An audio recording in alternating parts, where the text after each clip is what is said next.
hope it's not a sore subject, but you mind explaining why y'all went quiet in the first place? It's a long story. You'd rather not talk about it? No.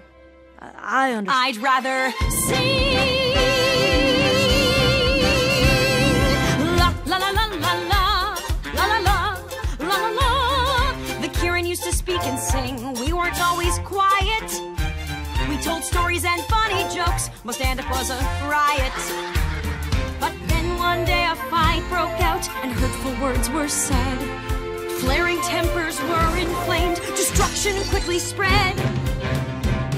And flaming red from head to head, it even burnt our bread. Sorry, I forgot how much I love rhyming. Where was I? Oh, right! My happy village lay in ruins. Relationships got worse. Spoiler alert, we quickly learned that words could be a curse. No more talking, yelled our leader, the last thing said aloud. Into the stream of silence, we stepped as a crowd.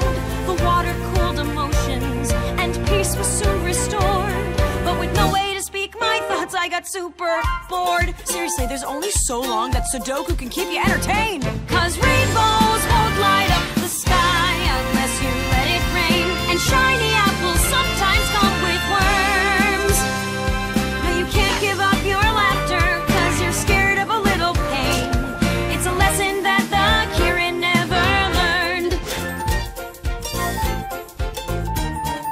I was stuck in silent prison with the voices in my head, till I tripped over my salvation in a helpful flower bed. I found a cure to clear my pipes, and I became quite chatty. With years and years of stored up words, I drove my village batty. They didn't like my jokes and songs and daily dose of news.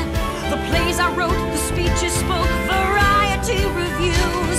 Or the story about the Kirin who hid below an opera stage and fell in love with this opera singer, and he wore a freaky half-mask thing, and he played the organ a lot and got all broody because the singer was in love with another dude, so we took her away on this underground gondola. I mean, who doesn't love musical theater?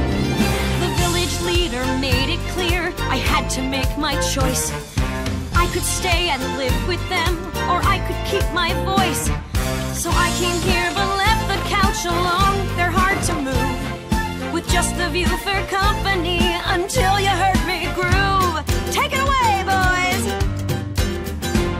'Cause rainbows won't light up the sky unless you let it rain. And candles just won't glow until they're burned. No, you can't give up your laughter, 'cause you're scared of a little pain.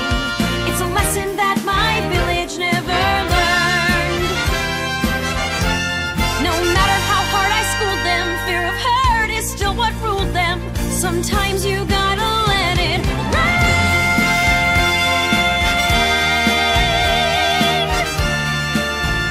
Yeah, sometimes you've gotta let it rain. Oh, I can't believe it! No pony should give up feeling their feelings just to keep from getting angry. That's what I said. Well, you know, when I started talking again. I bet this here's the problem that Fluttershy and I came to help y'all with. Really? Who's Fluttershy? Oh, did you name your shadow? Mine's called Silhouette Gloom of the Sundown Lands. Right. Well, I'm thinking if we just go talk to the other Kirin, we can get him to welcome you back proper-like. Maybe even convince him to take your cure. Oh, yes, yes, of course. Oh, just one small thing. The antidote for my anecdote, it's gone. There's no cure left?